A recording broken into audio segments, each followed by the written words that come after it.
My name is Mike Nelson. My job, underwater research. I've had many tough underwater assignments. I've been hired to photograph sharks for scientific institutions. I've been retained by Marine Land to study the behavior of whales at close range.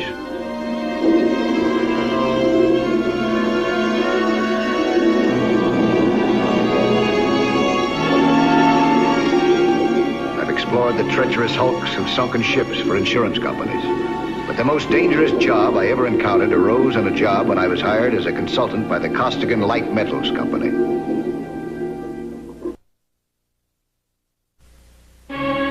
When I was told to report to the office of the president for briefing, I knew that my job was important. In his office, the first thing I saw was a strange rock. It glittered like a giant emerald. You're looking at the ore of beryllium, Mr. Nelson. Beryllium? Yeah. That's one of the light metals, isn't it? A vital defense material. But the United States has no stockpile. In case of war, we'd be in trouble. But now, there is a stockpile waiting for us right here. Over 50,000 tons of high-grade crystals like that one. We've bought up the rights to mine it, but there's one tough problem. The vein is at the bottom of an underwater canyon. Strong surges of current flow right through it. Sides are covered with coral reefs and ledges. Our dredging equipment would get hopelessly snarled. Yeah, I can see that it would. Now, what I want you to tell me is this. Could a team of divers mine that ore? Well, that depends on quite a few things. How deep is the bottom of that canyon? 170 feet. Oh, that wouldn't be easy. The surge would rule out helmet divers. But skin divers equipped with aqua lungs might be able to handle it. Well, can they work at 170 feet? Only for a few minutes. But with extra air tanks, that could be stretched to, well, say an hour per dive. How many such dives can a man make per day? Over a sustained period? 2. No, in that case, we'd need about 20 divers. You'll be lucky if you get 5. 5? Oh, there must be dozens of frogmen who'd sign up for this job. Men who've been trained to handle the toughest situations in the water. Down to 110 to 20 feet. Below that, they run into something that training can't prevent. Rapture of the deep. What's that? Well, it's kind of a groggy feeling. It's caused by compressed nitrogen in the body. The technical name for it is nitrogen narcosis. You don't know where you are and you start seeing things. Some men actually become violent. Well, does that affect all divers? More or less. Some divers can feel it coming on and they swim up to shallow water until it goes away. Others can't recognize the early symptoms. They're the ones that you won't be able to use. Well, will you help us find divers that we can use? I said I'd be glad to try. Thank you, Mr. Nelson.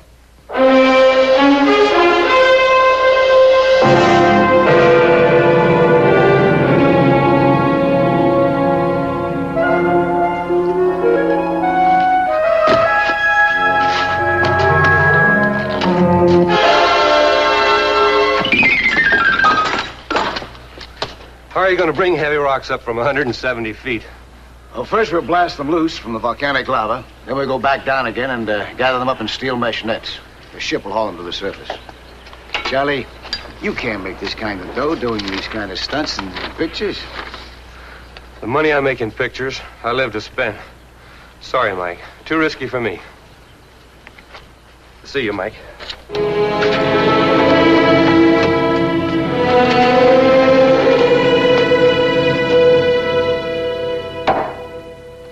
That'd mean I'd be closing up shop, wouldn't it? That's right. But think of the dough you'd be making. How long before I'd have to leave for Madagascar? 10 days from now. Of course, you're going to have to pass some tests first. We couldn't fly you halfway around the world and then find out that you couldn't handle the job. Well, if I can't handle the job, buddy boy, nobody can. Hand it over.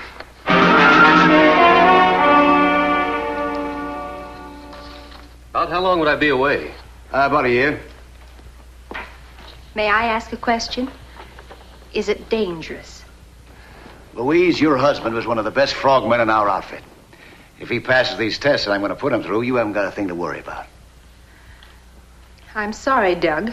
I don't want you to go.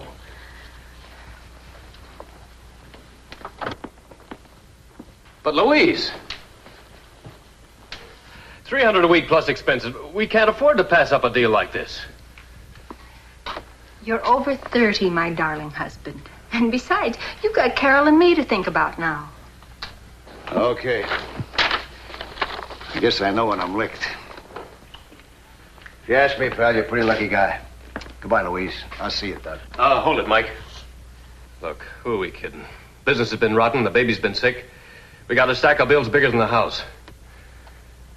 Count me in. Doug. Count me in.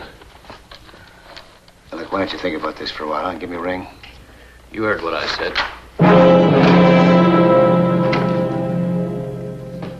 Have jaundice, kidney trouble, heart trouble, diseases of the joints? No. Shortness of breath? No. Pleurisy, pneumonia, asthma? Respiratory infections? Nope. Any major surgery in the last 5 years? Nope. Okay, Doug, you're next. Yeah. Stripped to the waist, huh? Hey, Mike, is this a very tough exam?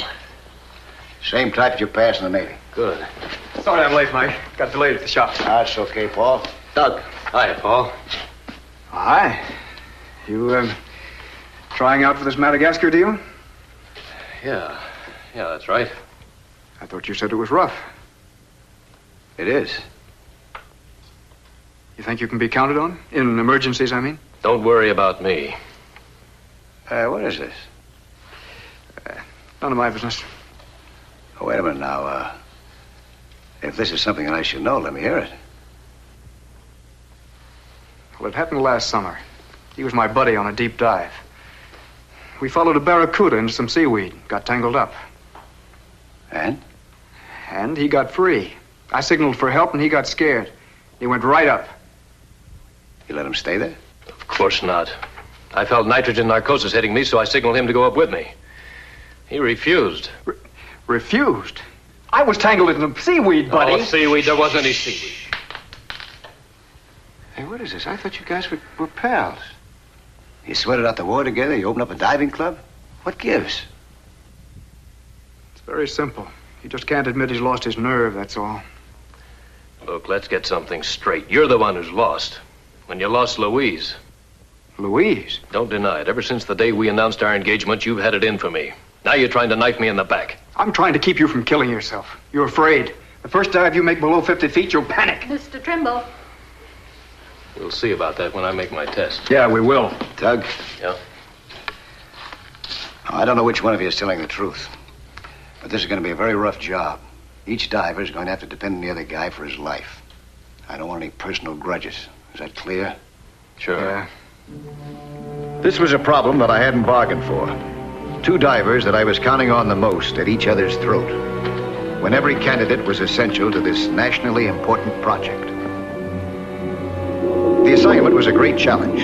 If I could train skin divers to become underwater miners, the great resources of underwater mineral deposits would be available, increasing our national wealth. We devoted several days testing individual divers. Each man had to qualify in the use of underwater explosives so they could blast the beryllium ore loose from the bottom of the sea in Madagascar.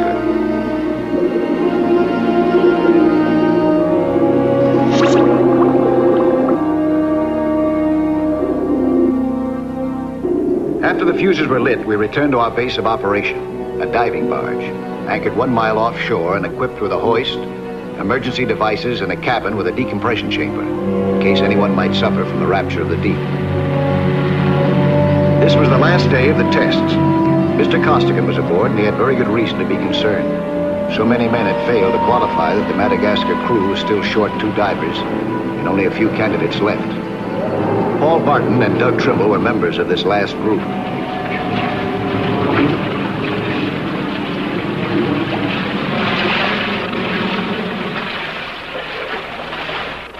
About 5 seconds to go. Now.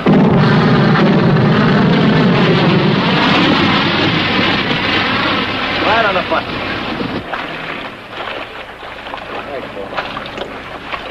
All right, men. We're right over the spot now. The next phase of this test will be a dive to the bottom. You'll all go down and pass. Each man will have one of these nets lowered to him. Johnny, will you bring it in, please? One of these. It'll be your job to fill it with as many rocks as you possibly can. Now, there ain't questions. Any particular size rock? The bigger the better. Those explosions must have broken plenty of them loose. How much time are we going to have? 4 minutes. Oh, and let me caution you. Don't work too fast. I don't want anyone collapsing on me down there. Oh, and if you feel the Rapture coming on, signal me and go on up. Is it all clear? Right. Okay. Let's get wet, huh?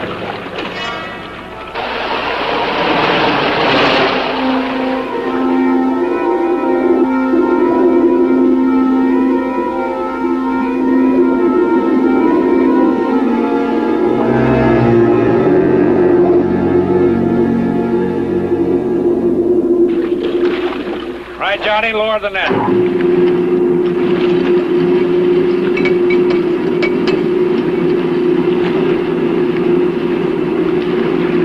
Getting nervous, Billy boy? Not a bit.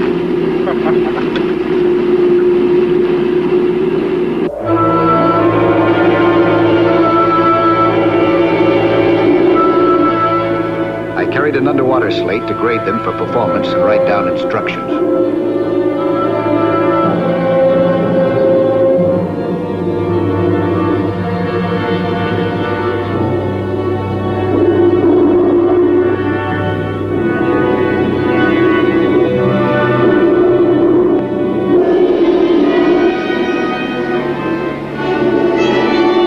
Two divers began working at a good steady pace without hurrying.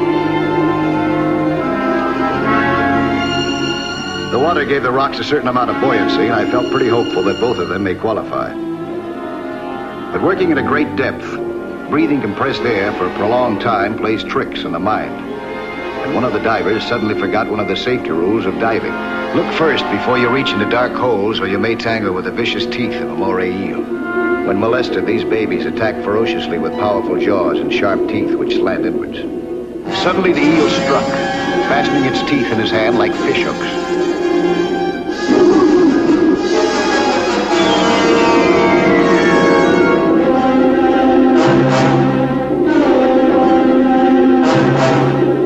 Killing the eel proved to be a tough job, but prying those jaws loose was even tougher.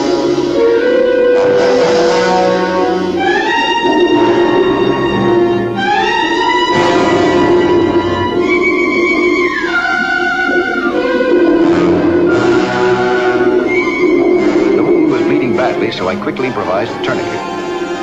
This man had forgotten an important safety regulation. It was obvious that he was affected by Rapture of the deep. He didn't meet our safety standards, and we were still short of at least one diver.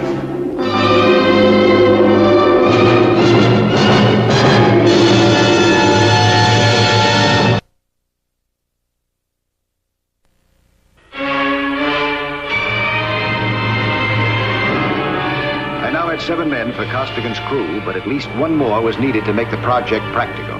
The tests of Doug Trimble and Paul Barton would be vitally important. But first, we had to take care of the injured man. Get the first aid kit.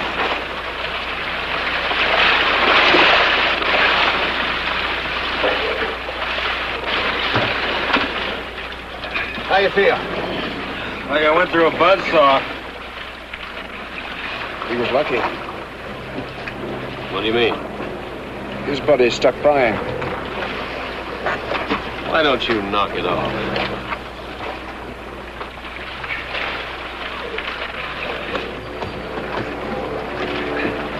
You got a rope around him. Watch out below that.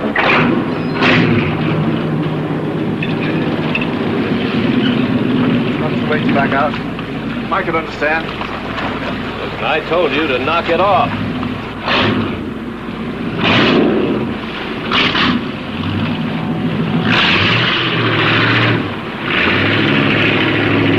I didn't chicken out on you last summer. I haven't lost my nerve.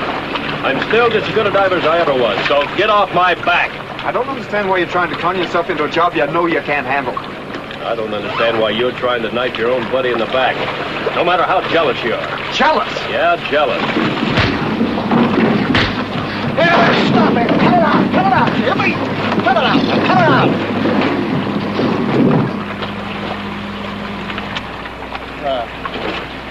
I suppose I ought to be grateful to both of you. You saved me from making a costly mistake. Putting you on the crew. You're both out. Hey, hold it, Mike. Why not take one of them? I need every man I can get. Okay.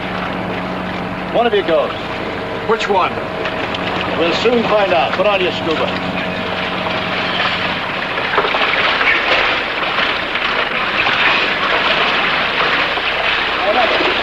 You'll be graded not only on the number of blocks you can gather, but on diving technique, response to orders, and reaction to emergencies. All right, let's go.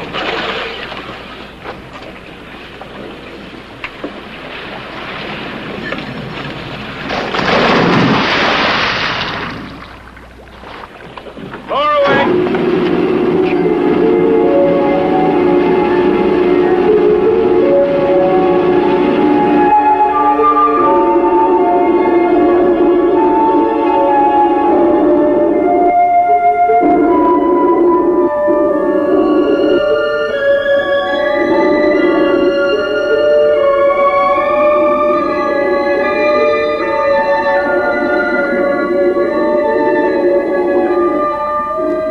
Started out with an impressive show of strength, working fast.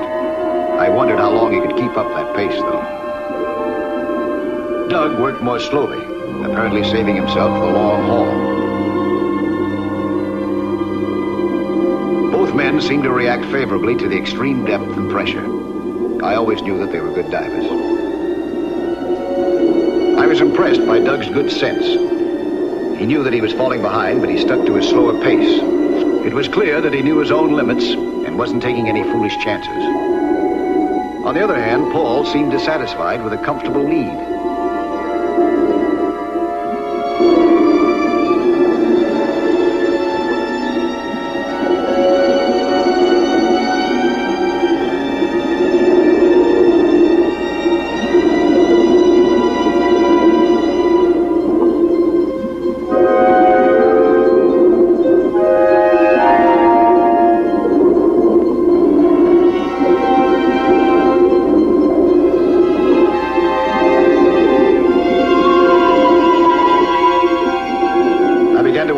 Push himself to the point of exhaustion, which can come on you with surprising suddenness at this depth, without any signs of forewarning.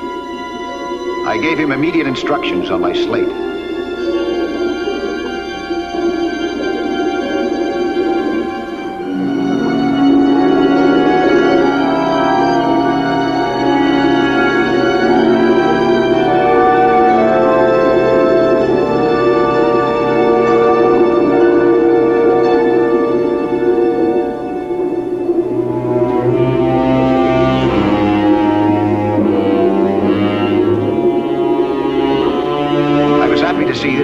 To orders. Something any child can do in the fresh air and sunshine, but which is far from simple under these conditions.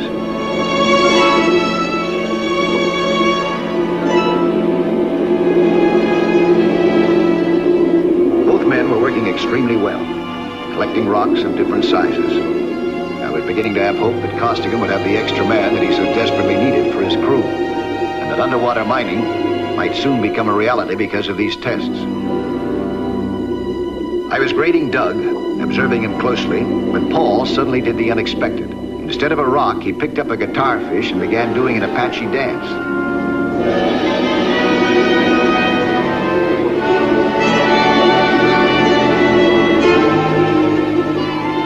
Then he seemed to think that it was a golf club and imagined himself on the fairway. He was as giddy as a schoolgirl. This wasn't funny.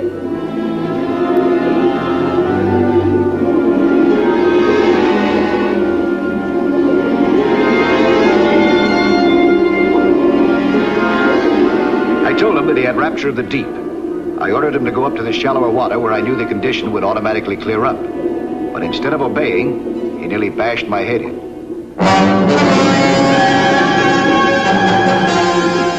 Then he surprised Doug. This was Rapture of the Deep at its unpredictable worst. One minute he was like a kid playing games. The next he was a crazed madman bent on killing every living creature within reach.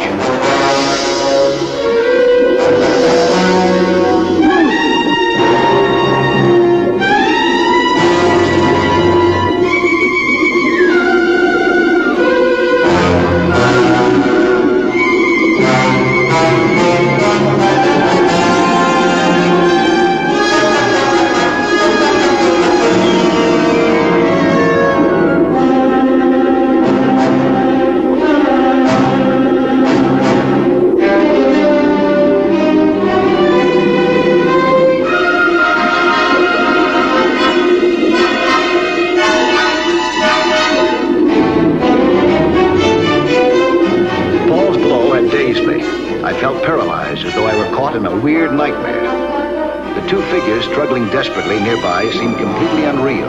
I kept waiting for them to disappear.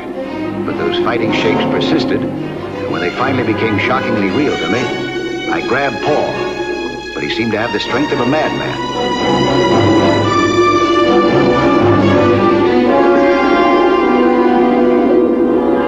It took a judo hold to finally subdue him. I pushed him into the rock net and had him hauled up. This created a new danger. In his condition, he might neglect to expel the compressed air which was expanding rapidly in his lungs as he was hauled up toward the surface. But the decompression chamber we had on our barge was for just such an emergency. It would prevent Paul's lungs from rupturing, which would almost certainly kill him. Get him into the decompression chamber. By applying air pressure inside the chamber, we took him back to the same conditions of 170 feet below and kept him there for 6 hours. How do you feel, Paul? Okay. Here's the last stop.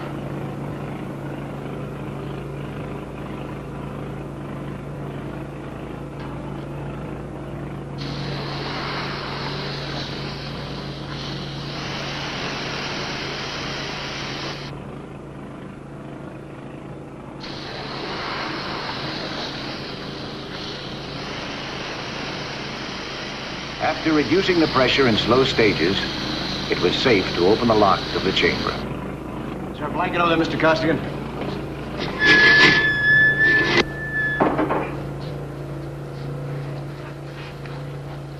There we go.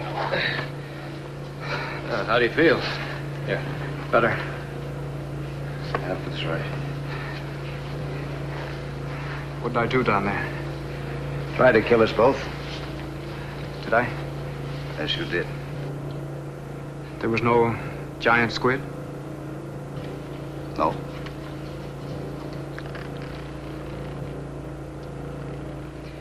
Last summer, no seaweed. I guess that lets me out. I'm afraid it does, Paul. I'm sorry for the way I acted. Forget it. We both know how 170 feet of seawater can knock a guy off base. That right, Doug? That's right.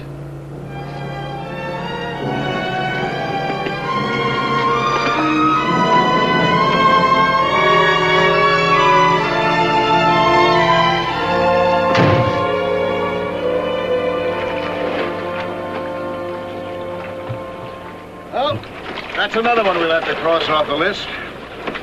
And that wraps up the test. 8 qualified. They can all make the grade, huh? Guaranteed. What about Rapture of the Deep? They can handle it. You can start mining that ore as soon as you can get them to Madagascar. Good. My job was done. Soon metal taken from the ocean floor and fabricated into planes and rockets would go shooting through the air, maybe even into space. And underwater mining would become a fact.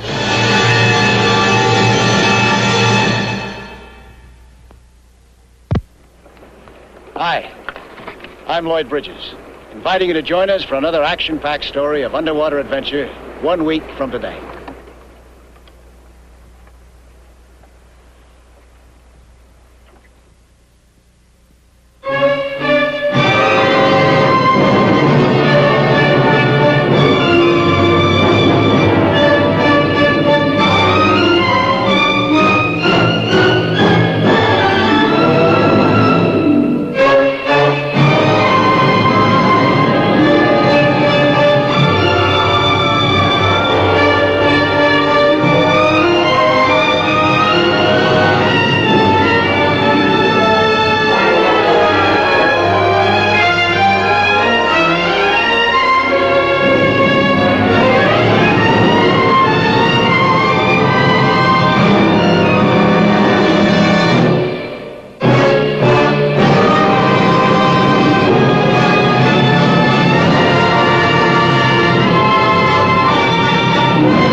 Here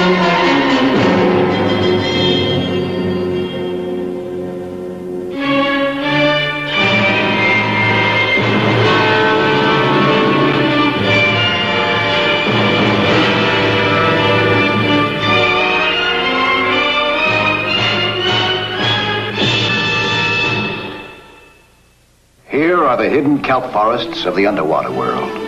But above this marine jungle, there is today a giant oil operation of the Cordillera Mining Company. Derricks, pumps, and cranes take an untold fortune out of the land beneath the sea. Excess gases are piped to the surface and burned. Helicopters shuttle back and forth between the Cordillera operations. Men and machines together have transformed what was once a quiet shoreline into a vast industrial area. Whenever I pass here, I like to anchor my boat and watch this incredible sight. I'm kind of proud that I had something to do with it. 4 years ago, none of this was here. Only the empty ocean and my boat, riding the swell. I was fresh out of the Navy then, Mike Nelson, ex-frogman. But the sea had already become part of my nature, and I made underwater research my business. I equipped my boat with a makeshift TV camera. It was experimental, but it worked. And on a clear day, my underwater camera could see 50 feet in any direction. Sending the picture up the cable to the TV receiver on the flying bridge where a turn of the switch showed me things I couldn't otherwise know. A big slow fella was snooping under my keel. And there were other things I didn't know. A mile away, 100 feet down, a group of geologists were exploring the ocean bottom for underwater oil. I didn't know then that one of them would never come up, and that it would be my assignment to find out why.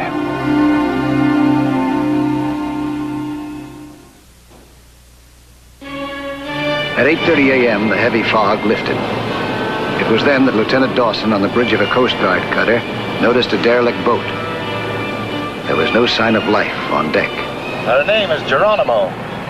There's still nobody at the wheel. Oh, she must have drifted a half a mile since we first sighted her.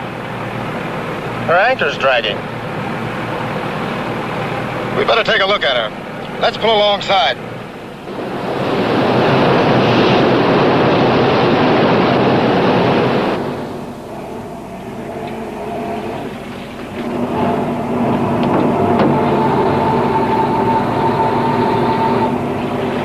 Hello? Hello? Anybody aboard? Lieutenant Dawson boarded the boat.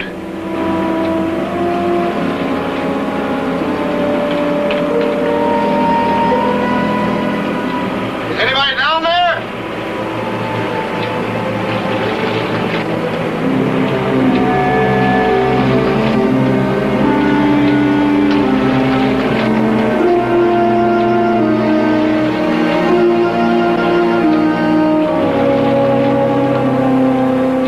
Find anybody fore, aft, up, or below. As he looked around curiously, he noticed a deck full of strange equipment. Skin diving lungs, complicated instruments, seismographs that geologists use, different magnetic detecting devices, and a cabinet full of jars filled with sediments of different grain and color.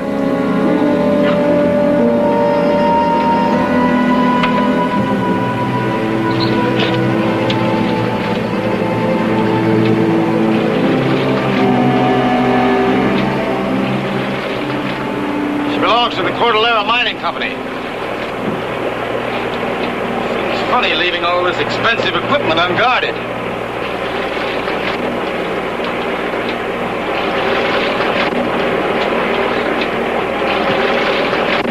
All right, let's tow her in.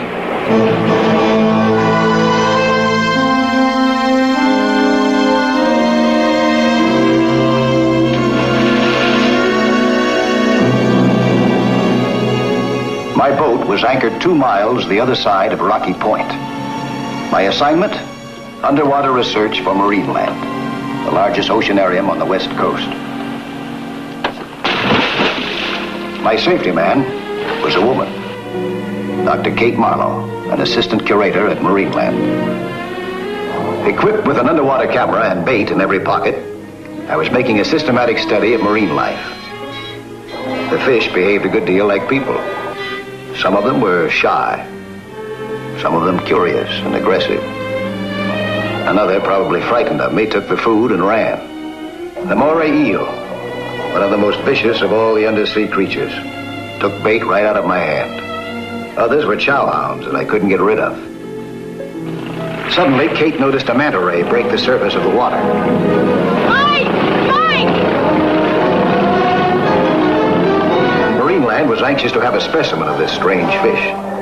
So I tried to take it alive with a gaff at the end of a rope and chain. But 3,000 pounds of sheer muscle was too much.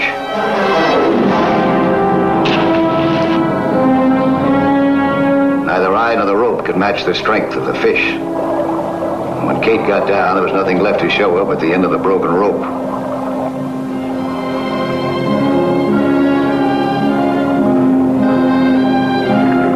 Suddenly, I was aware of a sound vibration. It could be an approaching ship. Curious, I started toward the surface.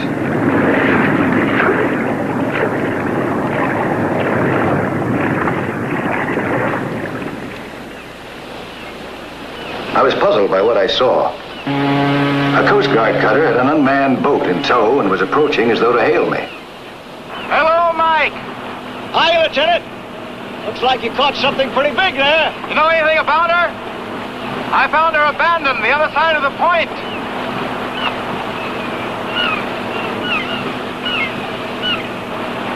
Mike, did you see this boat when you came out this morning?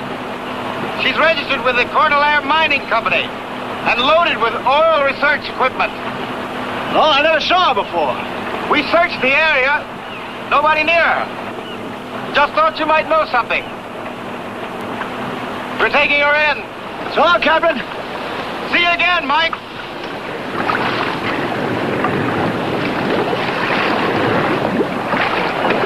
What's the matter? That boat doesn't make sense. Why do you think that crew abandoned her? Hasn't been a storm in over a week. She looks shipshape. It was a mystery to me. A few miles away, the one man who could have supplied the answer to this mystery was swimming into shore from deep water. He seemed to know every shoal, every rock, every grotto.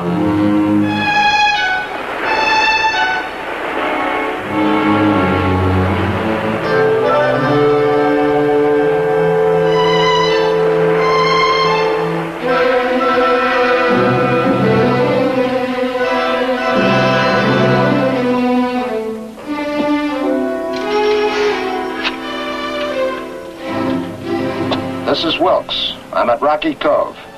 Is the map complete? Yes, my hunch is right. This is the biggest tidal oil field on any coast.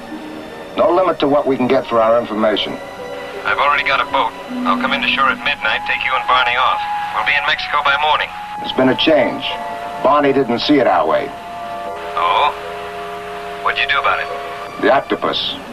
That means trouble. The Coast Guard will organize a search. They already have. I was 2 miles north of here and one of their boats came into sight. Well, I had to abandon the Geronimo in a hurry. She drifted this way, the Coast Guard followed and went aboard her. Then they'll be searching the whole area. I can't take a chance coming into shore to get you. Let tonight and tomorrow night go by. The next night, midnight, show a white and green light off of Rocky Cove. If I answer with a white light, wait for me. I'll swim out to you. If I don't answer, try again every following midnight. How about food? I'll live off the sea. A 2-mile swim at night in choppy water won't be easy. It's a good thing you'll be using your snorkel. I don't have one. I had to abandon ship too fast. Think you can make it without a snorkel? Don't worry, I'll get one. There are plenty of skin divers on this part of the coast. Okay. Night after tomorrow night. I'll be waiting 2 miles off Rocky Point. Check. It was late afternoon by the time we got back to Marineland with the day's catch. I was especially excited about the new young porpoise Kate and I had caught that day. Like all porpoises out of water, he lay still, not moving a muscle, perhaps instinctively playing dead in self-protection. But as soon as he was in the tank, he came to life. In a moment, he was swimming with the other porpoises who had been trained to play basketball for the amusement of the Marineland visitors.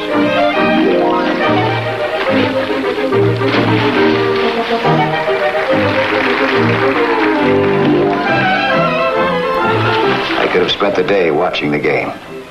Any day but today. Mike, there are two men from the Cordillera Mining Company waiting to see you in the lab. Cordillera Mining? Oh, yeah. That's that company that owns a derelict boat the Coast Guard picked up this morning. What do they want? I don't know, but they seem important. Let's find out. Right here is where we are. Would you show me where the Geronimo was supposed to be this morning, please, Mr. Ward? Well, yes, they were exploring a long, narrow area from here to here. You say there were only 2 men aboard, huh? 2 divers. Yes, I assigned only 2. Usually I go along, but see, I'm head of the whole tideland operation for Mr. Ward, and I had to go up the coast. Does the Geronimo carry shortwave? She does. What's your diving procedure? One man stays on board while the other man dives. And in case of emergency? The man on board is supposed to radio the Coast Guard before he leaves the ship. What's the nature of the operation? Well, just a routine geological survey of the ocean floor. For underwater oil? Yes, they were to prepare a map, sketching in the locations of reefs and sandstone bars. And gas bubbles in the bottom. Did they carry dynamite or other explosives? Definitely not. Did you know these men well, Mr. Ward? Well, yes. Yes, they were good men. Barney had a wife and 2 children. Wilkes was a bachelor, but he was steady as they come. Well, he was the head of the local skin diver club. Obvious, Mike. 3-man lab. The Coast Guard told me that you were the best underwater man in the country, that you've gone deeper than anybody else in the world. We'll see what we can do, Mr. Ward. Thanks a lot, Mr. Nelson. It's for you, Mr. Ward, the sheriff's office. A diver with Cordillera Mining Company equipment was just washed ashore. They want you to identify him. Where are they? Shark Reef. The diver's legs bear the mark of an octopus.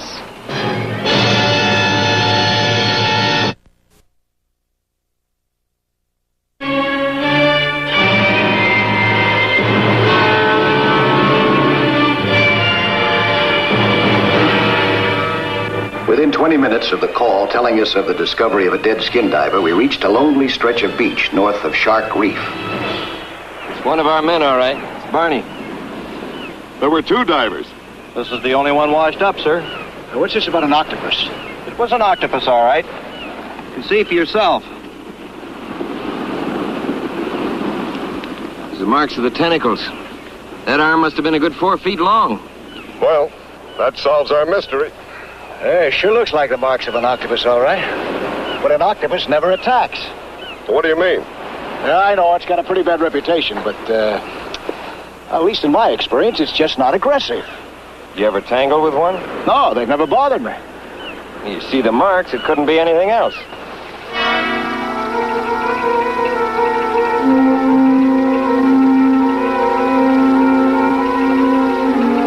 Mike, here's another man who agrees with you. And I checked with the Institute, same opinion. The octopus is not an aggressive creature. Mike, can I go along with you tomorrow? No. Why not?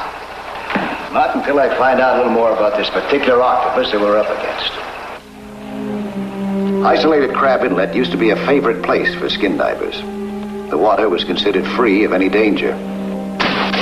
The holiday for these 2 began with a perfect day and a calm sea.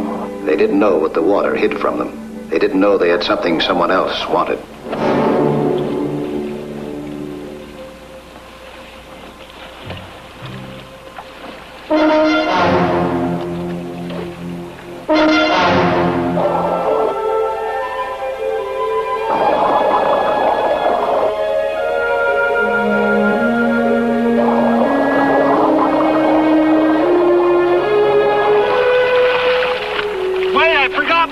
I'll be right back.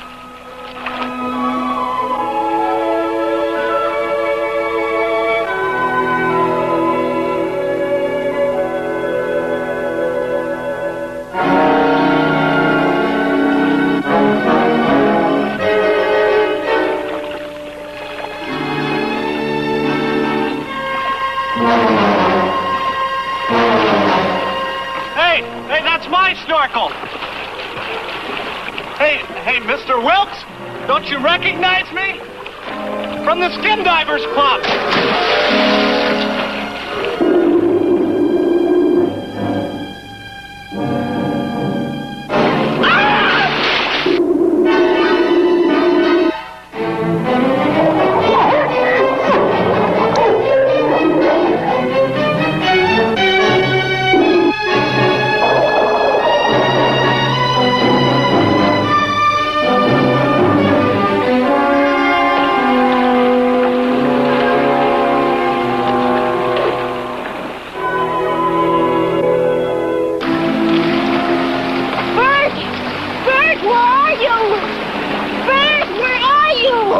found was the hose of his airlock.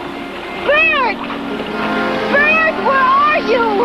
The next morning at 9 a.m., Bennett and I were on our way up the coast to the approximate location where the two Cordillera divers had been exploring for oil. Our men were diving right about here. Right here's where we are. We got another 6 miles to go. KOU to Argonaut, WA-1005. KOU to Argonaut. Argonaut, WA-1005, come in. We have a message for you from the sheriff's office. They request you contact Deputy at Crab Inlet. A skin diver who was reported missing last night has been found on the beach there, dead, with octopus marks on him. Thanks. I'll be passing the inlet. We'll go ashore and take a look. WA-1005 out. More octopus.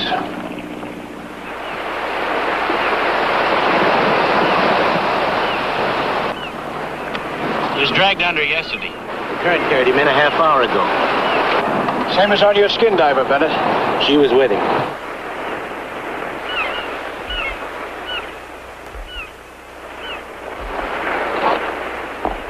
Blue kelp. Cyanophyceae, the professors call it. Wonder what it was doing in a boy's T-shirt. Well, he went in for a swim. Kelp got stuck to him, and he came out and put on his shirt. But he didn't come out. He was drowned. He was washed ashore. Well, he could have come out and gone in again. Yeah, but he wouldn't have brought this piece of kelp out with him. Why not? Because this kind of kelp is found only at one place. Rocky Cove. I've seen that stuff everywhere around here. Red, brown, and green kelp, maybe, but not blue. And Rocky Cove is a good mile from here. The skin diver swims down. He doesn't go in for distance. If we're looking for one of my men, not kelp, what difference if it does only grow there? I really don't know. But first, we'll take a look at Rocky Cove on the way up there.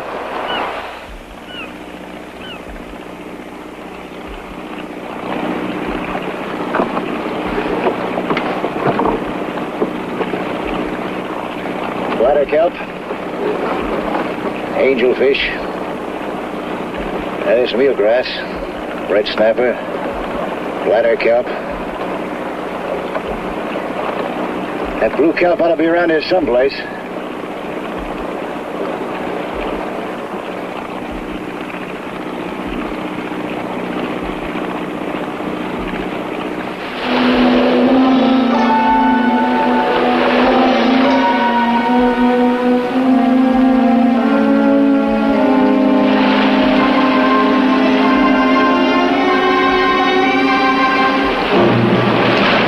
It's too deep to show up the screen. I'm going down.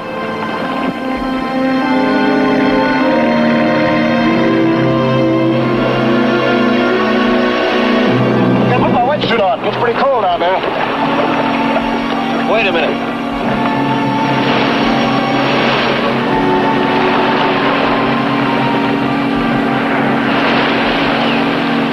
Why don't you come down and poke around with me? You brought your stuff along? Nelson, you're just wasting time. What if you do find the blue kelp down there? What does it prove? We're here. Let's look.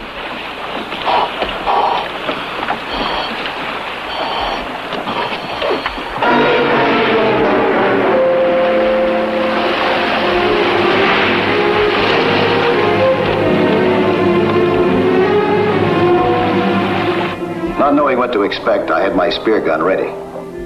But at 30 feet below, the blue water seemed to hold no threat. While I looked for the bed of blue kelp, the eyes of another followed every move I made. I tried not to lose my way in this ever-changing seascape where current and tide played an endless game of hide and seek by shifting underwater marks.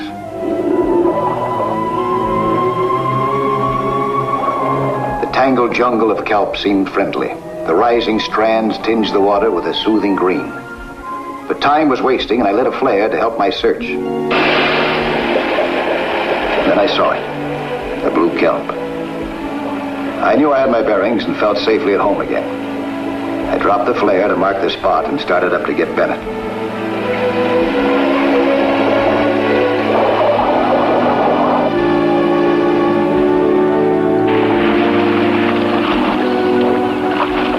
I found it! Come on down, take a look!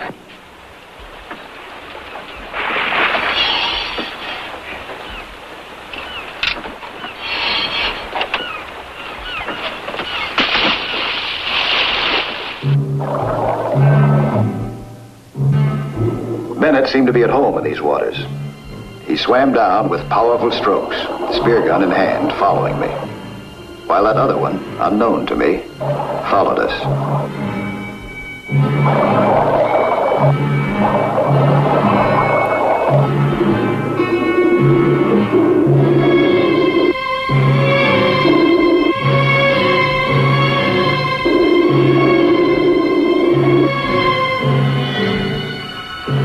Soon we reached the area from which the blue kelp had come. What connection it had with the dead boy ashore, I didn't know. But somehow there had to be a connection. There had to be a meaning.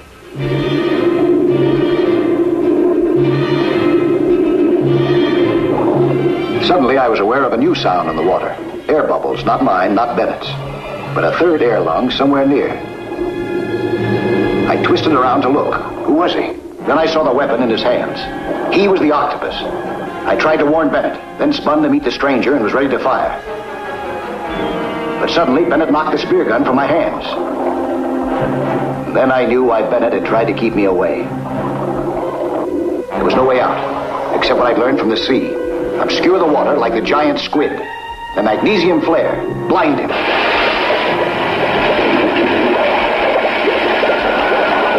When Bennett fired, he missed me, and the spear hit Wilkes.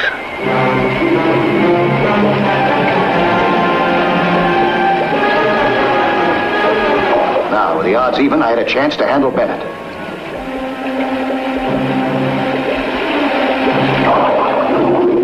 A sudden movement on the bottom made him turn. His guard was down. I went for his air hose.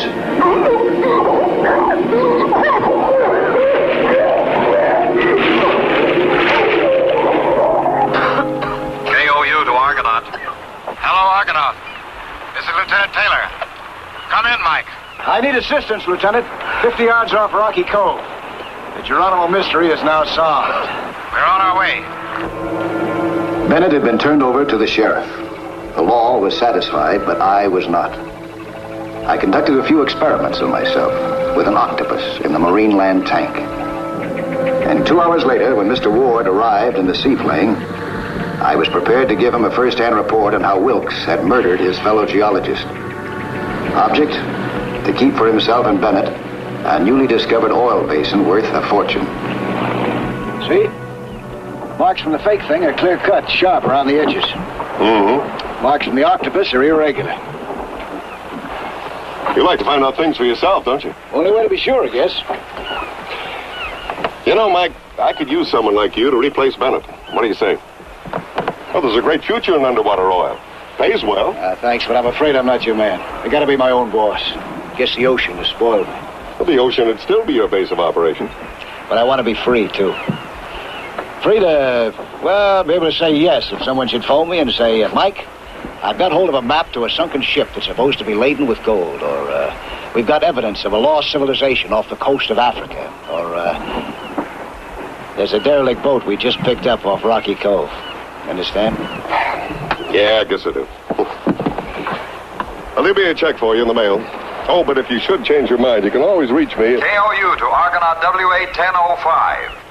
KOU to Argonaut. Argonaut WA-1005, come in. That you, Mike?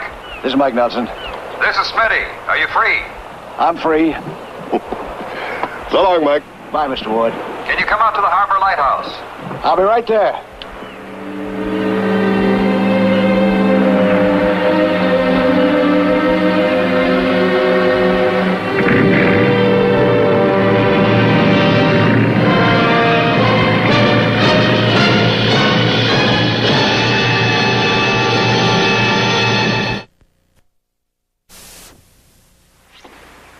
Hi there. I'm Lloyd Bridges. Skin diving is certainly a lot of fun, and it's full of adventure. See some more of it again next week, huh? When there'll be another excursion into that fabulous underwater world of Sea Hunt.